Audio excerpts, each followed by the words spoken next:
We've got the Hyundai Tucson gas model. And it's not all perfect. Look away, I'm hideous. What's that? What'd you say? It's a little loud, for sure. All right, so we are in the gas model of the Tucson. What's under the hood of this thing? A 2.5 liter four-cylinder matched to an 8-speed automatic transmission.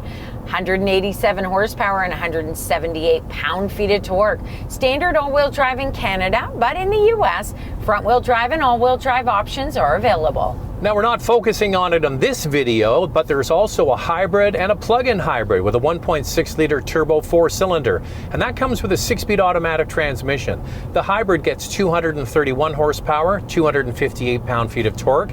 The plug-in, 268 horsepower, also 258 pound-feet of torque. The plug-in has 51 kilometers or 32 miles of EV range. The question is, do you buy the gas model or the hybrid? That's coming up in Questions, Coffee, and Cars halfway through the show. All right, so this is a 2025 model. They have updated it. What do you get? What are the key standard features? The base trim comes with a 4.2-inch multi-information display, a 12.3-inch touchscreen, wireless Apple Carplay and Android Auto, a 6-speaker audio system, heated cloth seats, 8-way power driver's seat with lumbar support, manual passenger seat, a heated steering wheel, and proximity key with push-button start.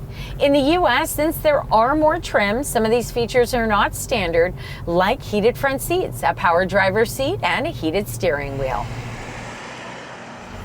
So of all the Tucsons we've driven in the last few years, they have never sent out the gas model. Always the hybrid, always the plug-in. Now we're driving the gas model, and it's not perfect, and it all comes down to the transmission. Yeah, the transmission is a little bit jerky. I find when the vehicle is cold, it's really jerky.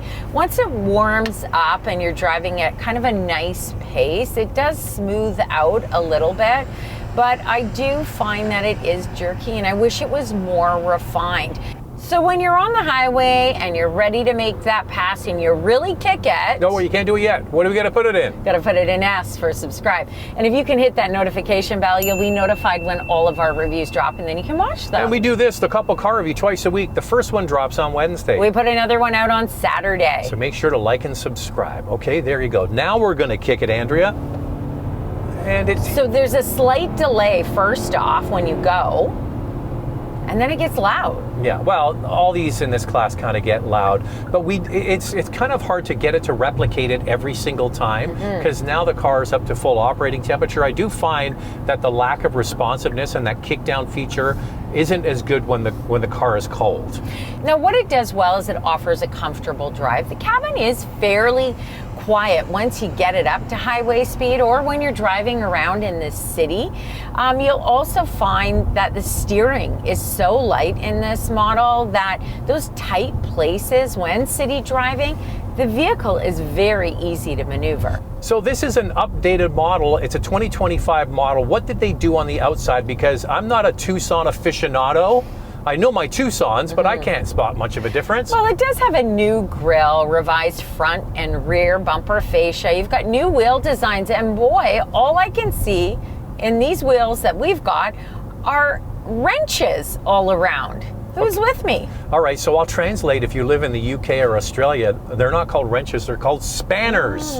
But I see it, and you know what? Now that you've mentioned it, Andrea, I can't unsee it. I know. Except for when the wheels are turning. Man, it doesn't matter.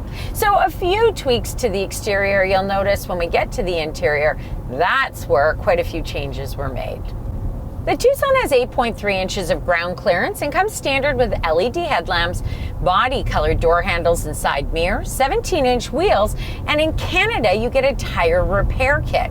In the U.S., lucky you get a temporary spare tire. All Tucsons get updated daytime running lights, and there's also a 3-inch longer rear wiper blade for improved visibility. There were people who complained that it was too short.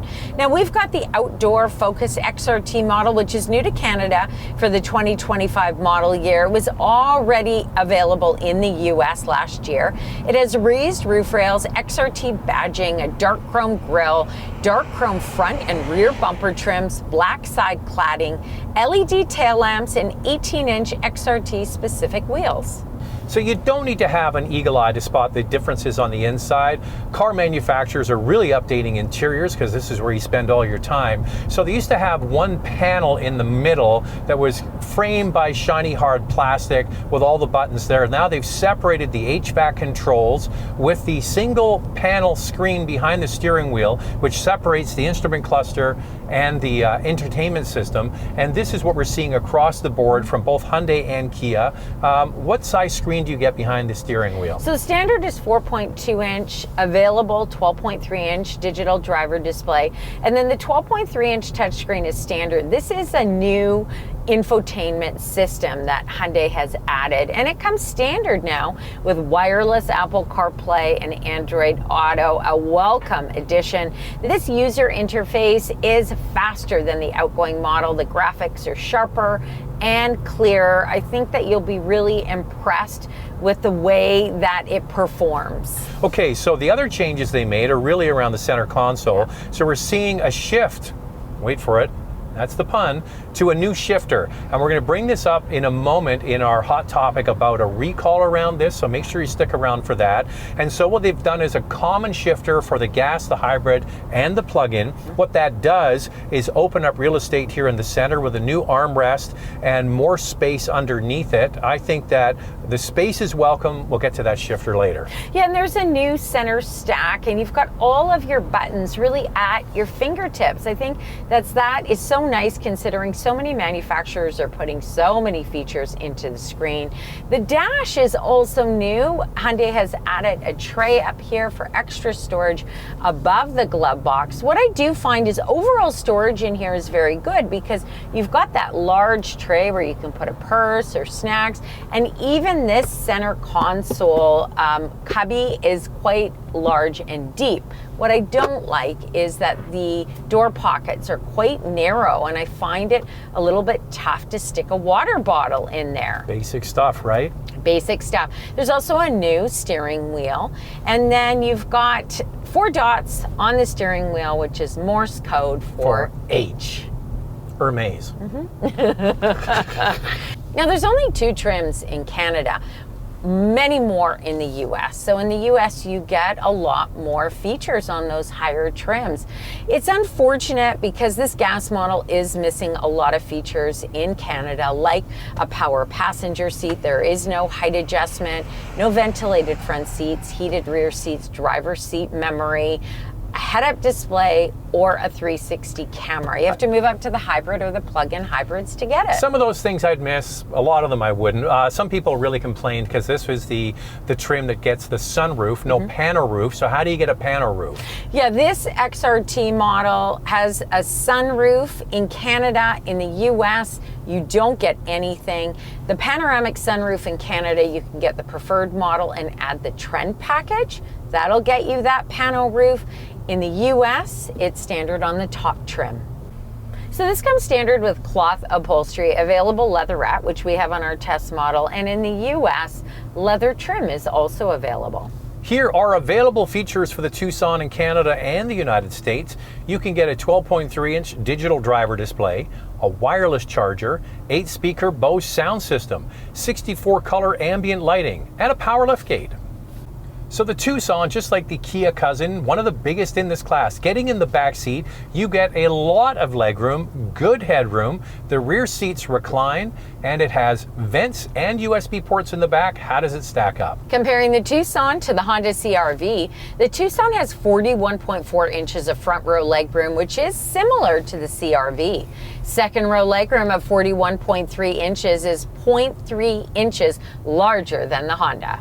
Lift the power tailgate on this model and you get a very large cargo area. Underneath there's some extra storage. In the US, the difference is you get a temporary spare tire. You don't get that in Canada, eh? Cargo space behind the second row for the Tucson is 38.7 cubic feet, and overall cargo space is 74.8 cubic feet, which is a little smaller than the CR-V. This or the hybrid, and then we get into recalls, but we have to have coffee first. Time now for questions, coffee, and cars. Your questions from Instagram. I bought a Kia Carnival after your review, and I'm loving it. How does the Tucson compare to the Kia Sportage? Does it feel more comfortable than its Kia cousin? I'm kind of in the, I prefer the Kia products generally for their aesthetic on the outside and the inside. We just saw the new Kia at the LA Auto Show, and I think the level of materials on the inside on their car is better than this. Yeah, I think it really depends on the trim level, of course. With any model, the lower trims don't offer as much. I think it really does come down to design, exterior styling, interior styling. I wouldn't say that the Sportage is any more comfortable than this or vice versa. They're the same size. They're the same size. One of the biggest in this class, those two vehicles along with the CR-V. There is one thing in the Kia model that some people don't like. And I want to know, what is it? You have to toggle back and forth between HVAC and entertainment. I don't mind it. You can set what you like as well, the one that you use most often. But if you don't like that feature, this Tucson doesn't have it. Yeah, I think they're using more shiny hard plastic in this than the Kia. In the ones that we saw. Now just keep that in mind. Those are the ones that we saw. And also when we were in South Korea with Kia, we spoke to the head of design for Kia. And we talked about, you know, shiny hard plastic. And is it something that is less expensive to use? And he said no. And it's kind of had its time with Kia. Oh, yeah. They are moving away from it. And with that new Sportage or Sportage, we didn't see any shiny hard black plastic in there. And we really like that. We're done with it. So if you want to get a question in for Questions, Coffee, and Cars, you need to follow Motormouth_Andrea to get a question in and also see what's going on behind the scenes. For me, it's Motormouth_Auto. And if you want to sign up for Instagram, the links are below the like button. If buying, would you purchase the hybrid? 100%. The hybrid Tucson is my favorite. Then I would say the plug-in hybrid, and the gas model is my least favorite. And it's interesting because it's the same with the CR-V, if budget would allow, and it's the same with the RAV4. The hybrids just are better. They add a level of power that you don't get in this. They add a level of quietness that you don't get on the gas model. And the interesting thing is they have a 6-speed automatic in the hybrid of this Tucson. This one has an 8-speed. That 6-speed's better. It is better. I just like the whole hybrid powertrain the most from Hyundai. It's impressive, especially quietness of the cabin. It's got plenty of power and the acceleration is just so smooth. Just overall comfortable. The hybrid, if you can spend a little extra, get it. I look forward to this review. Thank you. It seems many small things were addressed in this refresh. I'm sure you'll mention the noise, vibration, harshness, and how a tall driver might fit in this review. Well, I'm 6 feet tall, but I have a very long torso of a giant, and I still have room here. So I think if you were 6'2" or 3, probably even 6'4", you'd fit in here, no problem. As for noise, vibration, and harshness, as you know now, we covered that at the beginning of the review. And now it's time for our hot topic. What's this one, Andrea? As always, amazing reviews. Thank you. What are your thoughts on recalls the Hyundai Tucson together with the Santa Cruz are having? Read recently in an article that they're having a recall. Considering my mom wants to upgrade to this from her 2016 Elantra GT. Thanks. So how many vehicles are affected? So 42,000 plus Tucson and Santa Cruz models are affected. So it doesn't mean that all of them are going to have an issue, but you've got to bring it in and get it checked out and make sure that the vehicle is safe. All right, let's get into the vital stats of this fuel economy for the gas model and more. Let's start with pricing. We'll do Canada first and then move on to the US. Pricing in Canada includes freight, PDI, and fees. The preferred model starts at just over $37,000, and the top XRT is just under $43,000. In the US, the first front-wheel drive model starts at over $28,500, and the top limited trim all-wheel drive is just over $40,000. Here's the all-wheel drive fuel economy, 9.7 liters per 100 kilometers city, 7.7 on the highway. That's 24 miles per gallon city, 30 miles per gallon highway. This Tucson can tow 3,500 pounds. The hottest category in the auto industry, compact SUVs. These are all gas models. What else can you choose? For your consideration, 4 vehicles for you to consider. Up first is a Subaru Forester with a 2.5-liter 4-cylinder, 180 horsepower, and a starting price of $36,000. The Toyota RAV4 with a 2.5-liter 4-cylinder, 203 horsepower, and a starting price of $36,500. The Kia Sportage with the same powertrain as the Tucson. The current price for the all-wheel drive model is $35,000. Pricing for the 2026 model hasn't been announced yet. The Honda CR-V with a 1.5-liter turbo 4-cylinder, 190 horsepower, and an all-wheel drive starting price just over $40,500. So there are 4 compact SUVs for you to consider. Lightning round, 2 things we like, 2 things we'd like to see improved. I like the updates that Hyundai's made to this interior. Perfect size for most families. What I'd like to see is some refinement with the transmission, a few tweaks. Passenger seat, especially in Canada, this is the top trim, no height adjustment, no power. Come on, Hyundai. Yeah. So there it is. It's the 2025 Hyundai Tucson. What do you think of that? Thanks for watching, and if you like what you see, subscribe, and we'll see you next time.